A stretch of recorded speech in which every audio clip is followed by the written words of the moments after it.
Contrary to the rumors that you've heard, I was not born in a manger. I was actually born on Krypton and sent here to save the planet Earth. We cannot continue to rely only on our military in order to achieve the national security objectives that we've set. Everybody somewhere between the ages of 18 and 25 will serve 3 months of basic training. We've got to have a civilian national security force that's just as powerful, just as strong. Yes, we can. Obama's healthcare plan will include coverage of all essential medical services. Yes, we can. Obama is a cruel hoax. He works for Wall Street. He's an agent of finance capital. Where did you come up with the number $700 billion? Here's the Treasury spokeswoman's quote. It's not based on any particular data point. We just really wanted to come up with a really big number. To Democrats and Republicans who've opposed this plan, I say, step up to the plate. A few members were even told that there would be martial law in America if we voted no.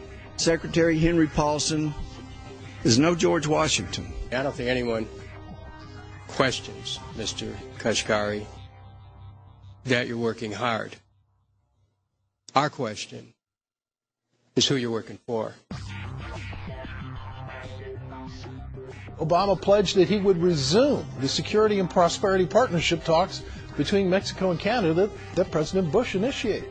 The old boss is starting to look a lot like the new boss. Robert Gates is going to remain on the job as Defense Secretary for at least a year. Plenty of sources knew about this meeting, told us and others that it was at Hillary Clinton's house, but clearly it wasn't. We've got to give them a stake in creating the kind of world order that I think all of us would like to see. We see you causing a depression so you can blow out the economy and consolidate it and bankrupt it.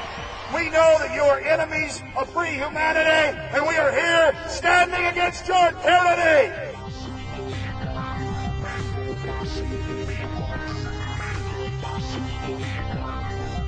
The Obama deception. The truth strikes back.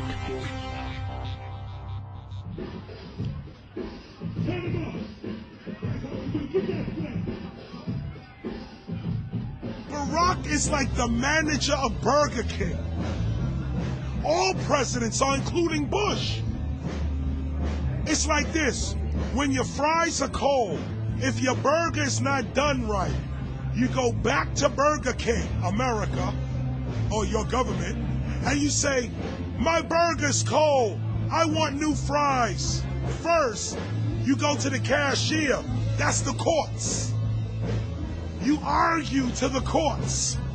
The courts, if you can't get no justice with the cashier, you say, let me see the manager. I want to go to the Supreme Court. I want to see the president. The manager comes out. Hi, what can I do for you? Now, the manager can override the decisions of the cashier, but you never get to see the franchise owner of Burger King. If you really have a problem with your burger, you need to go see the franchise owner. We need to go to the top or to the bottom.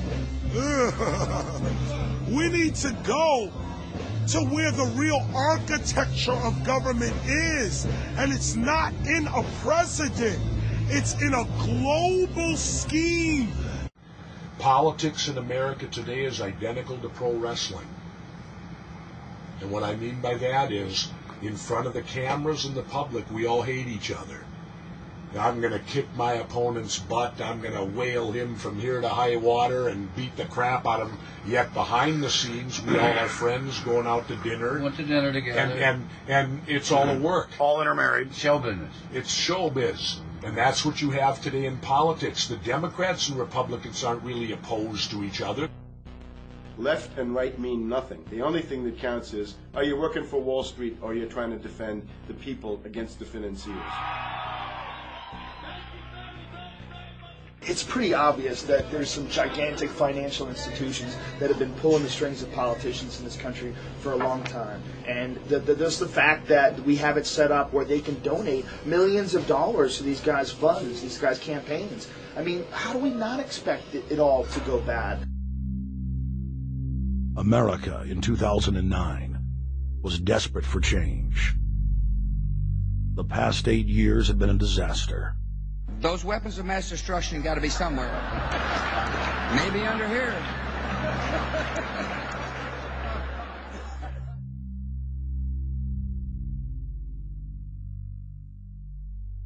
George W. Bush, who had claimed to be a conservative, had tripled the size of the federal government, shredded the Constitution, and destroyed the image of the United States worldwide. Nope, no weapons over there.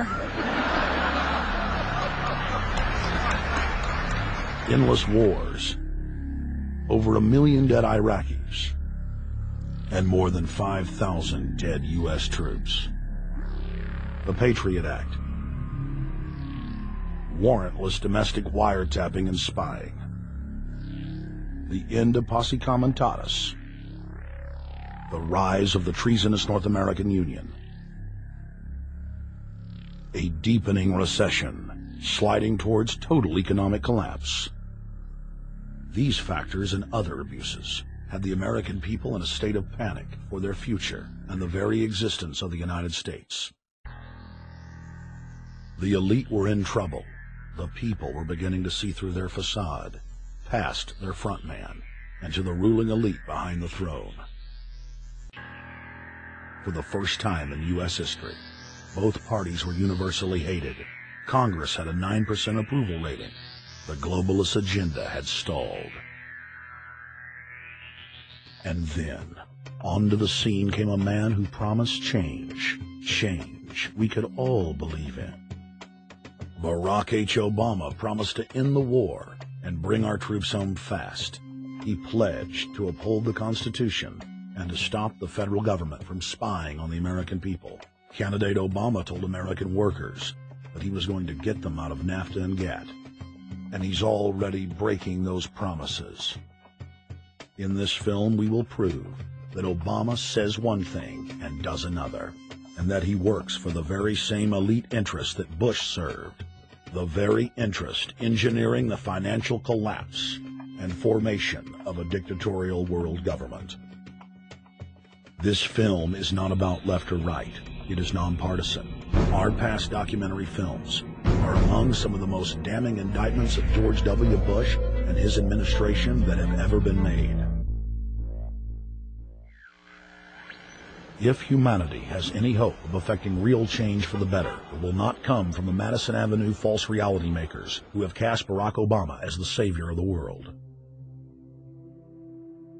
To alter our course from tyranny to liberty, to defeat the corrupt elite, we must get past the puppets and confront the real power structure of the planet. Now we can see a new world coming into view.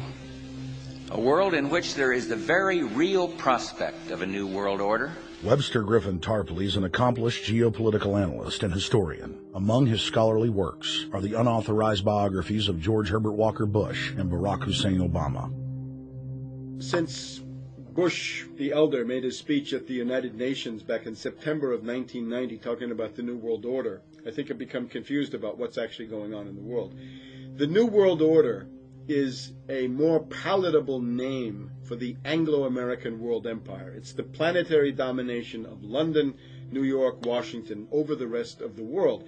It's hard to get people to join that or think they have a part in it if you call it the Anglo-American world empire. If you call it the New World Order, then people in India or someplace like that or the European Union might think, well, there's something in that for us too. But that's not what it is. It's the Anglo-American New World Order. It's really the old world order. It's the British Empire morphing into the American Empire. The U.S.-British world empire is what you're going to get. Combines of powerful men have always battled with each other over the levers of power. Gerald Celente is recognized as one of the world's foremost trends forecasters and is the founder of the Trends Research Institute. People that are knowledgeable know that the fight that this country has been waging since its inception